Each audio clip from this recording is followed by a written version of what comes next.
Merci, chers spectateurs. Nous avons vraiment ensemble de sous normalement la mission Julia. Où ils allaient suite FM Nabiso. On a dit que mon poilelo, ils ont un mot Yasuka. Donc, maman Julia a défini qu'ils sont ma femme belé. Donc, qui cause en lobité pour le tocata et pour la Nabiso.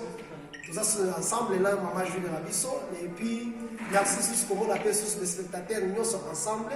Il y a un petit cas qui est à part mon Nabiso. Nous sommes présents pour nous. Ceux qui de ces bêtes de l'intérêt sur ma bonne magasin. Oui, merci vraiment. Tous hommes ici par la Nabiso Julia. Maman Julia, bon dia, bonjour.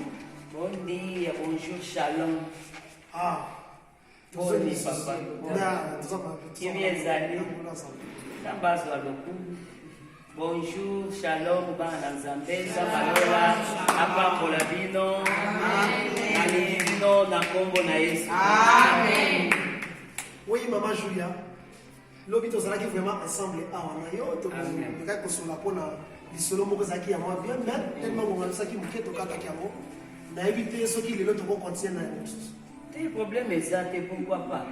Il faut to continuer ngoko bato baye, bako bato baso confondre. Bato baso confondre prédication na enseignement. Mais il faut penser to expliquer mu toi yeba prédication ezali nini et enseignement ezali nini. Il faut to continuer. Merci chers spectateurs. Lelo ezam ko na biso malamu thème na biso tozo lobela ezali sur ko défendre maman Julia so défendre lelo o ezali ezo lobela sur la différence entre l'enseignement et la prédication. O eza thème na biso. Amen. Différence nini eza entre l'enseignement et la prédication. Et loko oyo bakebele confondaka bango makasi. Tous ça même ngapé na tika ko comprendre te banana bandai ko tanga ngo. Amen. Ngo mama Julia lobi ko lobela ki biso mwanda mo beto zaki ata verset na ngo côté. Ko lobaki lelo ko bimisa détail mo bimba. Mama Julia. Amen. Tike l'espace on m'a expliqué biso système. En tout cas, zambalola pambola na sepeli makasi. Tozana makambo za mibale. Sengili batu bayeba. Tozana enseignement, tozana prédication. La prophétie dans la première définition est la prédication. La prédication est la prédication, c'est le serment ou discours pour annoncer la parole de Dieu, pour pousser les hommes à la pratique de faire du bien et à fuir le mal. C'est-à-dire, les prédications, c'est-à-dire, dans vos autres termes, Ozo benga, c'est-à-dire ça le exemple de Jean-Baptiste. Abandaki ko ezaki prédication. Azo yebisa bandimo ya kutaki et puis na makanisaka bandimi wana ezaki bandimi on bazaki papa na ba utaka na temple. Pokuna bango bazalaki parole de Dieu ezalaki te. Ye azwa bandimi wana balanda e na mai apanzi kote ya bango alobi répentez-vous car le royaume du ciel est proche. Amen. Bino le reste des vipères à terre bango wana babengi prédication. C'est-à-dire yakobenga bato. Donc quel est deuxième balobi l'enseignement. L'enseignement c'est l'action de transmettre la connaissance, la mousse. Pour connaître, pour transmettre la connaissance, mutoye ba ayeb azal na boyebi. Ce qui totali malam ou même à Jésus-Christ. Ce qui total kaka Ancien Testament nyonso okokuta abazaki mingi après à peu près 80% ezaka ba enseignement. Mais na ebande na ministère na etoloba, na ministère na c'est-à-dire 80% ezaki pour na enseignement. Mais 20% abandaki ko prêcher tant abandera bengaki ba Pierre, a ebisi Pierre yo kozala molobi ya bisite okoma ya ba c'était la prédication ya kobenga. Nde yango wana ngana koki koloba place wana. Papa na kanisi toza na papa na biso papa Gabriel yende cameraman na biso lelo pe asepeli pe ba kunyuso ya roba ba mona ka image ba mona le boga olobi ni nzamba lola pambola yo. Ya yango wana ndenge mama expliquer biso différence ezali entre enseignement na prédication. Donc maman lobi clair. Prédication enseignement ezali donc effet ya ko transmettre amen connaissance. Par exemple tout le monde na livre à Jean Oui. Dans le livre, il y a Matthieu. Il y a Matthieu, Plutôt. oui. Et Jésus t'a bien les disciples dans Matthieu 5, le verset 1er. Awa balobi na bisoni. Voyant la foule, Jésus monta sur la montagne et après il se fit assis. Ses disciples s'approchèrent de lui, puis ouvert la bouche, il les enseignait et dit. Awa to comprendre lo balobi. Et loko mama lobi alobi na biso awa il y a enseignement. Donc Jésus na ministère na ye azaki na 80% dans ndenge mama lobi ya enseignement. Il y a enseignement et prédication. Amen. Donc, Jésus a béni les disciples avant de se rendre dans la montagne. Et Jésus a béni conseil. Bon, pourquoi? C'est un enseignement et sa fondation. Oui, vraiment. Enseignement et sa fondation. Jésus a béni qu'on former, qu'on préparer les disciples. Parce que les gens il fallait pas y aller. Surtout la définition, il y a enseignement, il y a action, il y a pour transmettre connaissance. Alors, ce que tout le monde a dans Matthieu 5. Voyant la foule, Jésus monta sur la montagne et après qu'il se fit assis, ses disciples s'approcha de lui. Oui. Puis, ayant ouvert la bouche, il les enseigna et dit. Donc, Jésus a mati de la montagne, et a bien dit avant que Jésus s'approcher de Jésus. Jésus a bandi, a formé le nom, et a bandi conseillé par nous. À l'opinion. Et c'est un pauvre en esprit. Amen. Alléluia. Alléluia. Alors que esengo na ba oyo nyonso tu bazana mawa pour nzambe pour baba ko la consoler. Alors bien biso susuke esengo na ba oyo abike esengo na ba oyo bazana nzato pe soif ya Jésus parce que bakotonda. Donc Jésus a enseigné, a dit, tout sens y a makam, et les pauvres en esprit, car les rois Messie est appelé. Merci vraiment. Maman Julia. Oui. Oui, merci. De comprendre sur l'enseignement. Oui. Et là, on va sur la prédication. De comprendre que Maman Julia, vous expliquer sur la prédication. Si on a expliqué prédication, na kota na mozito, pour batumingi baebaka. Papa, na monde lelo ndenge na lobaki lobi, na monde évangile, na monde tozali nango évangile ya Jésus Christ. Ndenge biso tozali bandimi, biso bana na Nzambe, esengeli toyeba ke prédication ezalaka malamu mpona kobenga bato. Et mingi spécialement bato basalaka ngo mingi eza ba évangéliste. Bango bateyaka mpo babongisa nzela. C'est-à-dire eza lokola mutu asali bilanga. Mutu aloni bilanga, ezana mutu achaki semence, na mutu akotia mai. C'est-à-dire, ce qui mutu asali ki bilanga malamu te, achote semence ekosala eloko moko te. C'est-à-dire, ce totali malamu, bilanga ezali nini, ezali enseignement. Semence, c'est la parole de Dieu pour prêcher. Mais mai ezali Jésus akoya ko arroser. Malobi yango pona nini? Pour les autres monde attend la mangomba ebele bako bazana d'enseignement te bazo basé na ba prédication. Tala au côté ya batu baye, mais ceux qui enseignent ezate église les a kokufa. Amen. Ceux qui enseignent ezate église les a kokufa parce qu'il faut enseigner les gens. Mais attends ozo benga bango ko enseigner bango na nzela te. Jésus a sali combien ndenge nini papa? Akei abandi kobenga bengi ba Jean baye, ba Pierre baye, ba Fulani baye, ba Oyo baye, abendi nanu bango. Tango aye na bango, avandi fisiko ya enseignement. Abandi côté pour enseigner bango, ezalaka boye, il faut que ça la tango enseignement e kovanga, ata mupepeye, moyen mutu aningana ezate. Mais nous sommes les amis importants. Mais mingi n'est pas détaillé, ça la prédication, mingi ça est la mingi ba évangéliste. Bangonde ba kindaka, le Jean-Baptiste, ndenge ongisaki zela ya koya ya mwana moto. Atei batu bandimi, Jésus ekotia ofanza na enseignement. Merci vraiment, merci. Maman Julia. Oui. Nalingi totanga verset ko. Oui. Nazana posana no biloko moko. Donc question na ngai na pesa Maman Julia. Nazana kati verset ko na Colossiens 3 verset 21. Obandi lisusu makambo na ye. Libisa na Maman. Sana. Nazo yo. Pour yo za ba surprise ebelo yebisa ki ngani. Toke. Colossiens 3 verset 21. Papa, tangela biso. Colossiens 3, verset 21, la parole de l'Éternel. Amen.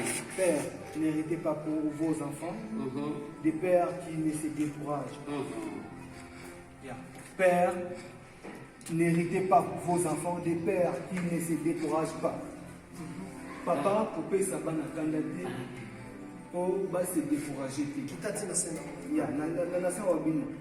Serviteurs, obéissez en toutes choses à vos maîtres selon la chair, non seulement sous leurs yeux comme faire aux hommes. Sikoyo, je la biso siko Éphésiens 6, verset 1. Éphésiens 6, Verset 1. Éphésiens 6, verset 1. Enfants, obéissez à vos parents selon le Seigneur, car cela est juste. Siko Maman Julie. Ok. Dans verset lobby pesant très clair. Claire pesa na sepeli na ngoma kasi. Éphésiens lobby mwana atosa baboti na ye poisa nini? Vi na ye kozala molai na mokose. Ok. Merci. Mais à défaut mingi na bandako na biso bamama bazalaka bapapa na bamama bazalaka basi na kati ya verset oyo. Mais siko Colossiens balobelaka ngo te. Non, nga nazokama me mpo na nga mpe na ndako na nga esalemaka ngai nalandaka makomi elobi bana batosa baparent na bango meme ata na 10 commandements ya Moïse 10 commandements de Dieu mpe baloba yango il faut to respecter to honorer baparent na biso mpo yo mwana soki orespecte parent na yo vi na yo ekozala molai siko toyokende na mokanda mosusu balobi biso mpe baparent topesaka bana na biso kanda te c'est-à-dire biso pe tonore bana na biso eloko nga na koloba na mokusu eza makambo ya kobomba te po respect nano ebandaka na yo mokolo yo mama papa omi respecte liboso ya mwana na yo mwana na korespecte mais lelo baparent lelo batemela kaka bana même ate na baeglise bana baza na respecte mais respect nano yo ebande mpa na yo mokolo parce que bible elobi balobi kopesa mwana kanda te po soki okobandi kokoherite mwana ere nyonso kopesaka kanda mwana koya komanke parce que c'est l'enseignement yango balobi faut koenseigner les enfants pourtant ozo koenseigner mwana na yo mwana akokola malamu akozala na respect c'est ça lokola ndenge na livre ya proverbe Salomo ayebisi biso teya mwana na nzela oyo mwana alingi po lobi aya kosala eloko ya mabe te baparent lelo alingi kopondela mwana na ye il faut azala kaka docteur oke done eza doctorat te mwana na ngai il faut kaka akoma misi mwana alingi misi te Salomo na proverbe alobi et il faut ko mwana c'est-à-dire sunga mwana na nzela oyo alingi accompagner mwana po lobi aya kosala eloko ya mabe te. C'est-à-dire, biso ba parents, dès que tu allez à papa, et sengeli, tolandaka makomi. Makambo na uteki na première wana, makambo ya ministère de la famille yangoyo. Biso tozozo ka Bible oyo likolo. Kota na mozindo, oko comprendre enseignement zanini.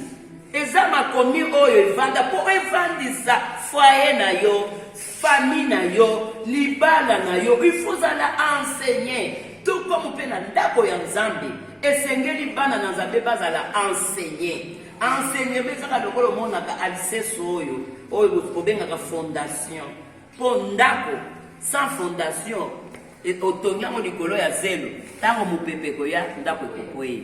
Mais faut que tu aies fondation. Fondation ezali ezali enseignement. Papa Gabriel tamso poza na nkamwa koloba pona yebi yo penza ezanga te.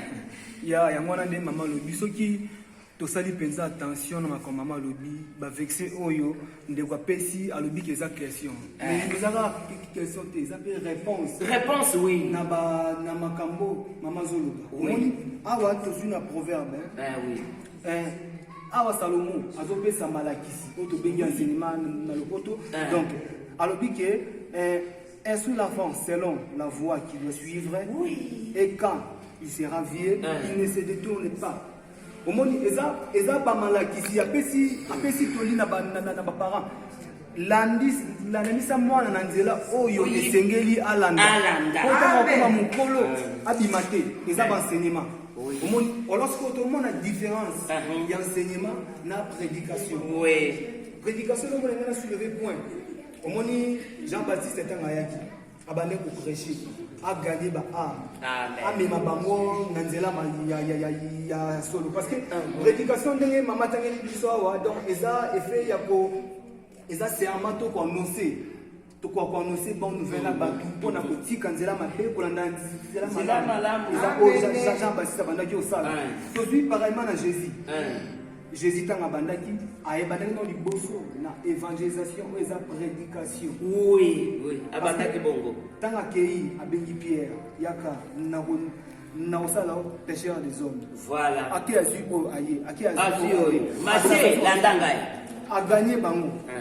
Après avoir pour prêcher bango évangile parce que effet quoi annoncer babi que ça quoi annoncer ko convaincre. Annoncer yaka landanga. Après ton baya vandi si bango. Vandi na enseignement. Ceux qui te sont sur dans Éphésiens. Et c'est quand autant bazo koza couper ça enseignement. Toujours. Comment to koki kozala. Donc, il y a un moment église sans enseignement, ça le ko landa ko etonga milikola mabeli. Voilà. On coûte à désordre, parce que base d'enseignement après avoir gagné les âmes. Tozi ba âme, toye na bango. Alors il faut to vendre sa bango. Baye bandeni ya kotambola nzela malakisi. Ndenge ndekolobia na ba famille. Babo tibele baye bakate ndenge nini ndenge mama lobi mama lingi mwana asala bu mais na ba enseignement bible pesi biso conseil moboti kopesa mwana kanda te po a se décourager te. Alors nous sutwana ezo sunga ba parents malakisi wana on a le poto enseignement ezo sunga ba boti po baye ba malamu ko cadrer bana. Merci maman. Tu peux te laisser excuse maman comme casse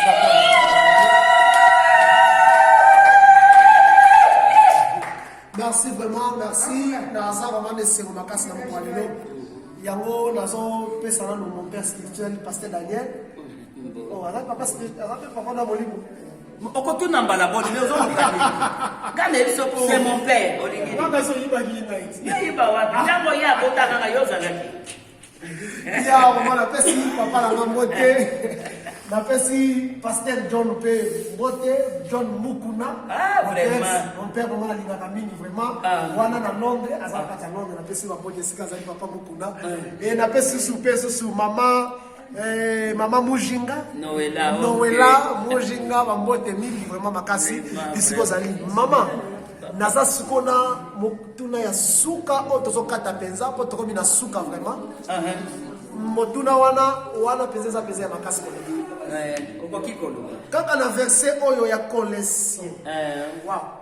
Bayebisi biso na senango balobi boye. Balobi sikoyo babi boye. Serviteur. Tosa maître na yo. Siko lelo oyo tozoloba oyo. Maman Julia, frère Gabriel, bozana ba père spirituel na bino, mais lelo ba crime comme ko ta la kata l'église. Père spirituel a démissionné, yo ozomo aneto l'équipe père spirituel na nguya mais ye mutabota kiyo. Donc comme ko minimiser na papa ya molimo na yo. Eza na kodilo. Okoki koloba ngana koloba na suka. Ya, eza manque d'enseignement. Moni longo tolo bila. Na uté ko soulever point moko na lobiki église oyo ezanga enseignement ezalo ko ndako tonga na mabeli. Voilà.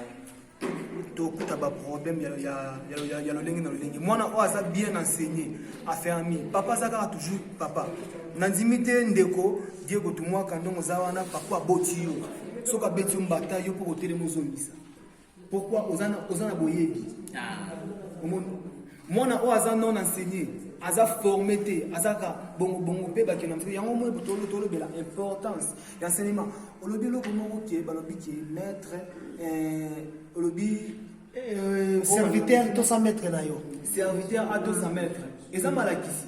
Serviteur a to sa maître kaka te pona na miso ba to talisa. Mais penza na misala. Eza malakisi yango sengi to sa yango de bengi fondation. Yango ne va saka mo Christ. Kwa zala.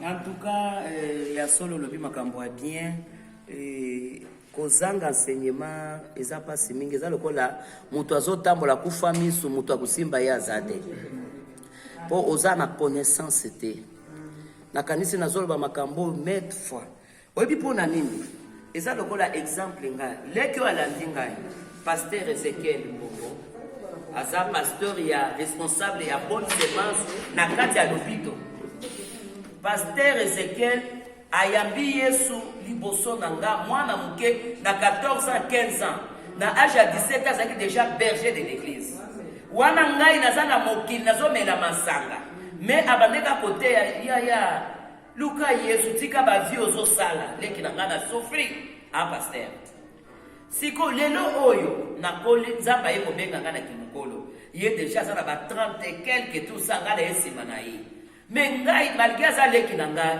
na baenseignement nga nazwi nazorespecte makasi azali papa na ngai malgré aza leki oyo nga namona nasokola ye mai me aza papa nazorespecte parce que azali maître azali papa na ngai aza mokolo na ngai na makambo etali parole. On comprend? Mais les lobana na Nzambe belé akoya na place moko na Lingomba asali kaka 2 jours kaka soki ayebi kaka 2 versets et s'il n'a papa na ko respecter le société et puis soki ayebi kaka 2 versets au moni abandi on ndengeza wana papa consacré ngai consacré na komi kotanga Bible bien et une fois papa consacré abalukeliye amen ozomona yango mona bato bongo soki abimi akei na église mususu ba consacré à sali église ko umela te pour muto na za na fondement te il faut to umela kana makolo ba papa na biso tokola papa côté que toujours papa na yo ya molimo il faut to respecter ba papa même ngai exemple na kiko yebisa yo lelo oyo dilo ko nzamba zo sala voir même papa spirituel ya bisinga lobi mwana nga ozo sala makambo koleka ngai eza normal papa na nga de bisinga na Daniel parce que Jésus maître na nga comme Seigneur Sauveur à l'obi, bino boko sala miracle koleka ngai parce que ngala kokende. Papa lobi moi nanga ba miracle komi ko sala plus que même à moi. Mais kende liboso. Mais ngala yebi ke nyonso na zo sala fondament utaki wa epai na ye. Il faut na respecter. Amen. Yango na ko yisa bana na Nzambe lelo. Si tout biso tozo ya sima tokuti ba kulutu na biso ba pasteur, il faut to respecter bango. To landaka ba enseignement, to vandaka na makolo ba papa na biso, ba enseignement ekota biso ebele. Et ça bongo en tout cas na sepeli makasi na kalisi même ata papa Roger na mama Godé na kati Allemagne. Et papa Roger ba utu ko consacrer mais apesa nganga confiance makasi. Abi mama, oza mama na ngai.